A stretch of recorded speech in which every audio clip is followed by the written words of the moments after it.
Working প্লেসে চলে যায় তখন এটাকে বলা হবে 1G পজিশন।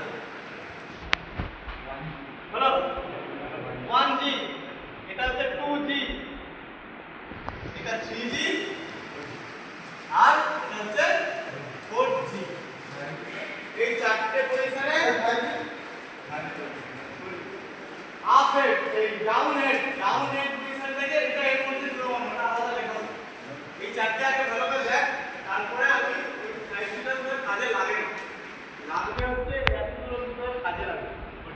কারণ কোম্পানিতে এই চারটাকে বেস করে ওয়েল্ডিংটা হয়। এটা মিগ হোক, মিগে তো এই পজিশনটা একদম ভাইটাল পজিশন, মানে যে কোনো ইন্টারভিউ হোক, যাই হোক, ওই হোক, এই ভার্টিক্যাল পজিশন তোকে দিতে হবে। এই ছেলে যখন মিগের টেস্ট হয় না, মানে প্র্যাকটিক্যাল টেস্ট হয়, তখন ভার্টিক্যাল পজিশনে মিগের টেস্ট হয়। এইটা সব থেকে ভাইটাল পজিশন।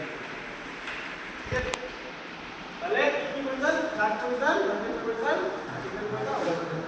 ফার্স্ট পয়েন্টটা লিখবো, কিরকম লিখে এখানে পয়েন্ট উপরে একটা লাইন অ্যাড কর।